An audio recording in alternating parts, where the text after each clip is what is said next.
let's talk about our friends over at Scientology. Now, we've had a bit of a checkered past with them because we've been a little vocal about the fact that it's a scam. And we had their spokesperson in one time. Remember, he wouldn't let anybody talk, so we threw him out. Yeah. He wouldn't let us talk. He would let the callers talk. He just kept talking, kept talking. We had Jenna Elfman in the studio, and I think it was Bean, as he normally does, that says when we were off the air, hey, you know, Kevin hates Scientology. And Jenna Elfman started yelling at me. We had that happen. And we get emails all the time from people like threats and stuff. It's kind of scary to talk out about Scientology. Well, and we've talked to former Scientologists who are scared to come forward, too. It is freaky. Now, that's what brings us to the next story, which is spectacular, because Psycho Mike, who works on this program, was wearing what T-shirt?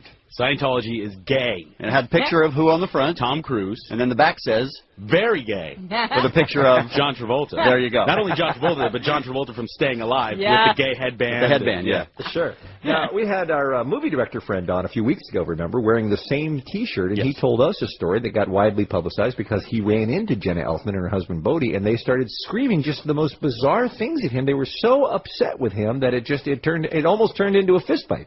And that's what makes this story so amazing. Excellent. So where were you? I was at farmer's market buying produce, as I want to do.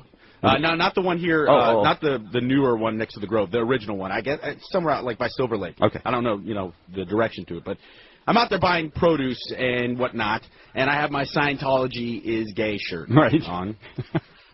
And this dude walks up to me, and I don't recognize him, so I don't think he's a celebrity, but he might be in the industry because he was kind of handsome and tall. And he tells me, tell me the extent of your crimes.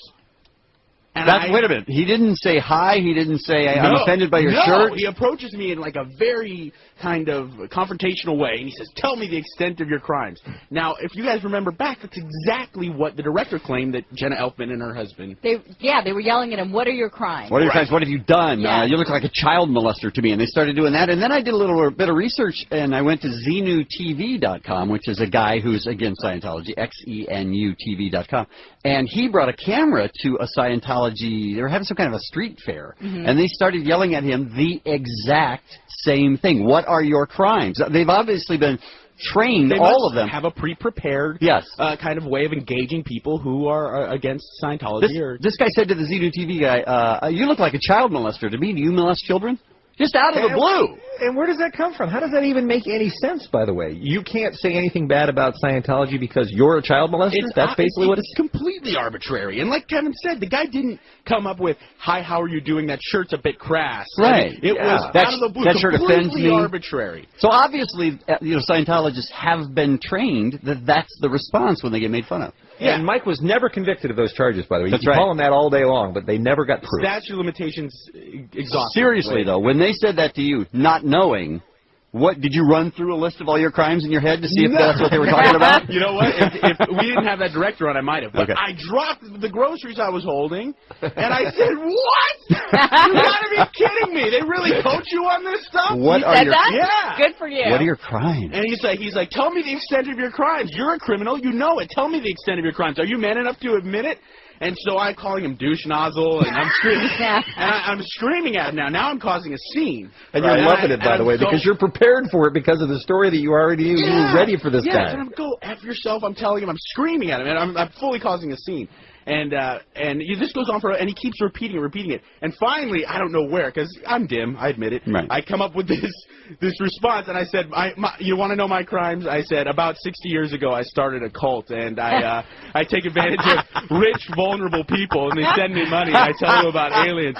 And he's just incensed at me, right? And he has this look on his face like he's going to kill me. Right. And finally, he's like, don't worry. I'll take solace now, but you'll pay for your crimes in the afterlife. You will pay. So, your day will come and all this stuff. Wow. And I'm telling him, F you. And oh, my God. Mike's not really the guy that's going to get into a very calm argument with somebody. No. I felt kind of bad because now looking back on it, there were children around and stuff, and I'm screaming at this guy. Yeah.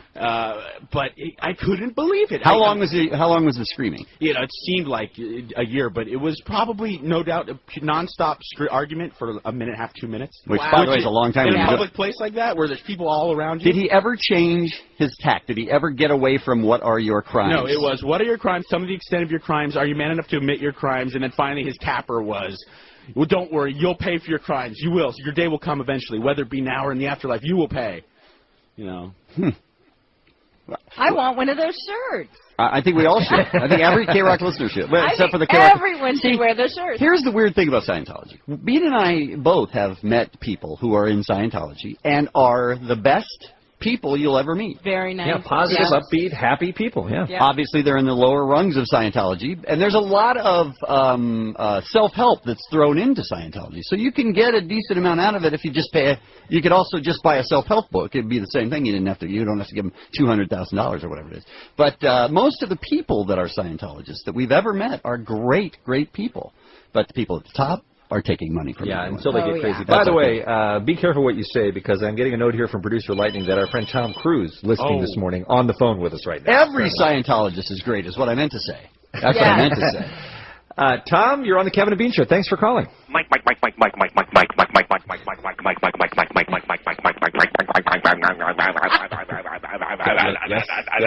Yes, Tom? Yeah. Don't be glib. Tom, are all Scientologists schooled to just attack and ask what the crimes are if anybody says anything about Scientology? I am outraged. I am outraged that you would do this. We would do what? Whatever it is you're doing. but Tom, the story... Someone just told me to call. Oh, you weren't listening? Right. Oh, okay. But I'm going to sue. You're going to sue? You're going to sue. For what? Whatever it is. I have nothing, Tom. What are you going to sue for? I heard you own... Mike. Yes, I heard you own a T-shirt that says Scientology is gay. I do. I have never seen a Scientologist on stage in a Speedo, oiled up, with fake bronze coloring on their skin, making muscles. That's true. Mr. Cruz, now, you got me there. Gay. You got me there, Mr. That's Cruz. Psycho Mike. That's true. I've seen your pictures, Mike. I've seen your video. Yeah. What are you doing for lunch?